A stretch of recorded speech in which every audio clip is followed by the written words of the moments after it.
Mi vida, por Yeshua de Nazrat. Cartas a mi amada esposa Miriam. Autora María Medina. Voz Salvador Corazón. Capítulo 19. Las escuelas esenias. Como ya os he dicho, una de las fases fundamentales de la formación que necesariamente tuve que recibir antes de comenzar mi tarea fue la vivida en las escuelas esenias diseminadas por todo el territorio de Israel y de Judea, que eran los lugares donde se encontraban las más especializadas para que los estudiantes pudieran irse formando en las diferentes materias que un rabino o maestro de la ley pudiera necesitar conocer. En general, todos los niños, porque en muchos casos comenzábamos a estudiar desde nuestra más tierna edad, recibíamos las mismas materias comunes, como lo eran la Torá, fundamentalmente, y el resto de nuestros libros sagrados. Esto era lo primero que se estudiaba en todas las escuelas. Un niño que se quisiera dedicar a la enseñanza de las leyes de Moshe debía conocer en profundidad todos estos tratados. Durante estos primeros años se nos enseñaba sobre todo su conocimiento.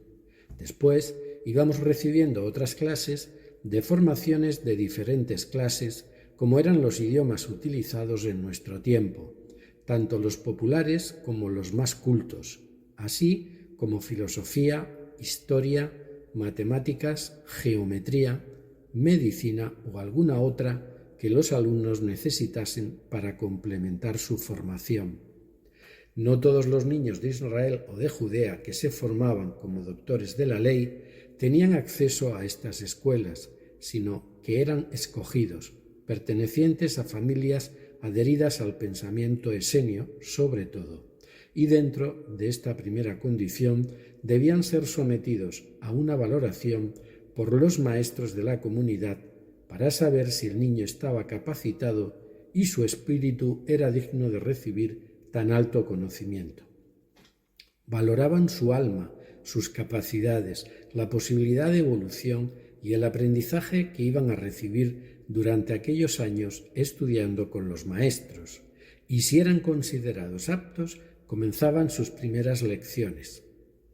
Se buscaban almas puras, almas avanzadas, porque en sus manos se iba a depositar con el tiempo la divina misión de conservar y perpetuar las verdades eternas que solamente podían ser entregadas a los escogidos. Había alumnos que no pasaban de los primeros cursos, porque no necesitaban más conocimientos para las tareas que tendrían que desarrollar en sus vidas. Había otros que, según sus cualidades y dones, estaban destinados a ser médicos, por ejemplo, y así se les iba encauzando a cada uno según sus almas demandaran.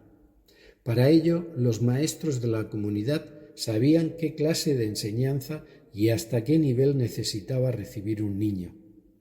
Toda la sabiduría contenida en nuestros libros y tradiciones se iba a entregar a unos pocos, que formarían los consejos que dirigían la comunidad, maestros que transmitirían y enseñarían a su vez toda la verdad de la creación.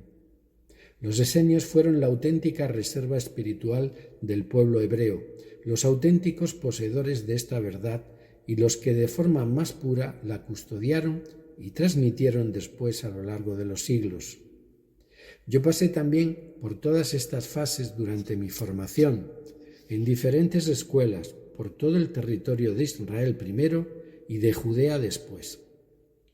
Aprendí, junto a otros niños, todo lo que en ellas se enseñaba y comencé por la que se encontraba en el monte Carmel, junto al mar, porque además de tener que iniciar allí mis primeros estudios en mayor profundidad, mi salud no era muy buena, ya que los diferentes despertares que viví fueron tan fuertes, rápidos y traumáticos que se resentía no solo mi alma, sino también mi cuerpo. Y el trabajo realizado con amor y sabiduría por mis maestros estuvo dedicado a las dos vertientes, la física y la académica. Después de pasados unos años en esta primera escuela, regresamos a Nazrat durante un tiempo y allí continué llevando una vida normal dentro de lo que cabe, porque se decidió que no debían forzar mi aprendizaje en exceso sino irlo dosificando según lo pudiera ir asimilando adecuadamente.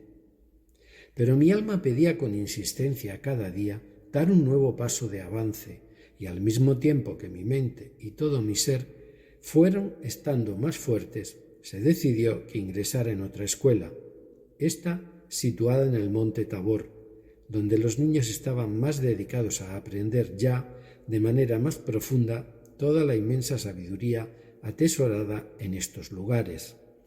Allí continuábamos estudiando el Tanaj, pero ya de otra manera, mucho más profunda, mucho más avanzada, accediendo a la realidad oculta en sus letras, accediendo a todo el conocimiento que el Padre había desvelado a Moshe, conocimiento que estaba vedado para la mayoría del pueblo hebreo, aprendiendo incluso a dominar las fuerzas de la naturaleza. Al igual que yo enseñé después a lo largo de todos los años en los que duró mi trabajo, estas lecturas y comprensiones de nuestros libros tenían al menos 3 maneras de ser leídas. Una, la manera literal; otra, la simbólica; y por último la más profunda, la oculta, por la que los que eran admitidos a entrar tenían acceso a los más grandes misterios universales. La escuela en la que estudié era llamada la Comunidad de los Místicos Judíos, seres escogidos, como ya os he dicho antes, para preservar este conocimiento universal. Mi formación fue muy completa en muchos ámbitos, y os quiero decir, queridos míos, que muchas de aquellas lecciones ya estaban impresas en mi alma y que otras las aprendía por primera vez, como paso definitivo hacia mi acceso al último y más alto grado como doctor de la ley y maestro esenio, para el que mi alma ya estaba totalmente preparada.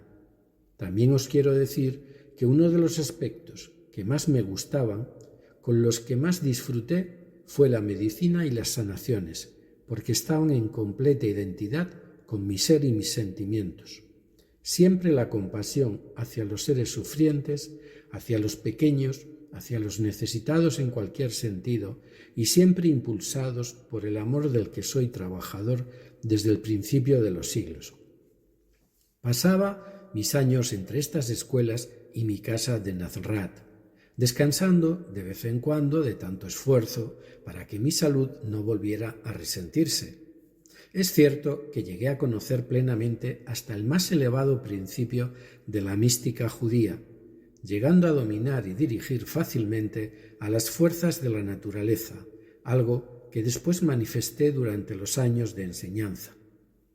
Para mí fue maravilloso y gratificante llegar a comprender todo este inmenso caudal de conocimiento y sabiduría que el Padre me estaba regalando, aunque fuera un requisito imprescindible para la posterior realización de mi obra. ¿Cómo pensáis que se siente un alumno de música, por ejemplo, cuando consigue interpretar una difícil sinfonía? ¿Cómo se siente cuando ha conseguido dominar e integrar en él cada nota y cada secreto de su interpretación? Pues yo me sentía así, queridos míos, satisfecho y feliz con cada logro alcanzado, lleno de alegría, no con una alegría del pequeño ego, sino con una alegría espiritual que enviaba constantemente al Padre, pleno de agradecimiento. Antes de llevar a cabo mi última etapa como alumno, ya en las escuelas más avanzadas para los alumnos jóvenes, cercanos a obtener nuestros diplomas, comencé a realizar diferentes viajes por todos los países cercanos al nuestro, siempre visitando asentamientos o ciudades hebreas, siempre hacia los hombres de nuestro pueblo, que estaban diseminados por todo el mundo, siempre en contacto con células esenias que eran el espíritu de nuestro pueblo, auténtico espíritu de la verdad, que se había mantenido fiel a la Torá.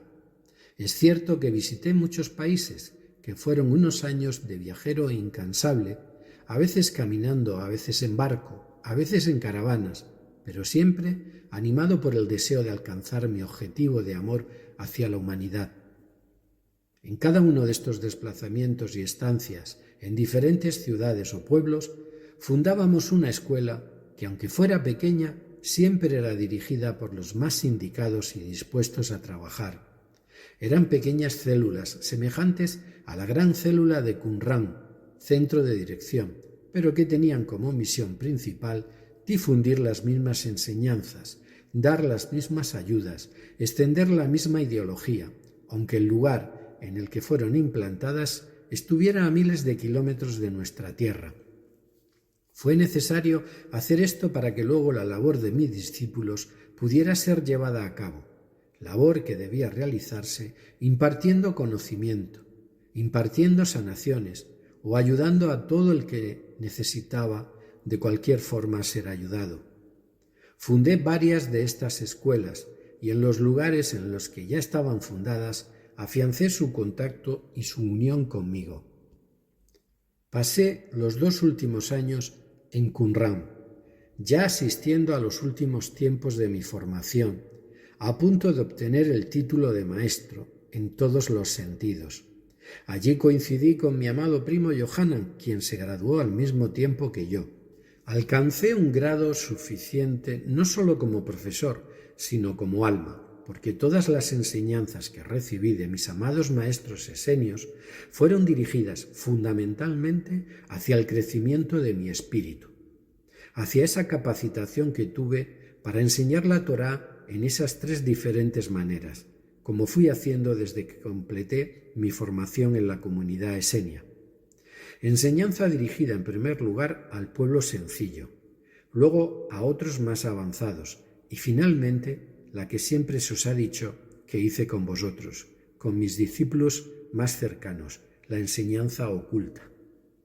Y ya una vez considerados totalmente capacitados para enseñar, comenzamos los 2, él y yo, nuestra andadura por la tierra. Él se instaló junto al río Jardén, más cerca de su pueblo. Yo continué todavía unos años viajando, hasta que llegó el momento de comenzar también mi vida pública después de recibir mi iniciación al ser bautizado por Yohanan en el río, algo de lo que os hablaré en otro momento. Con todo mi amor, Yeshua.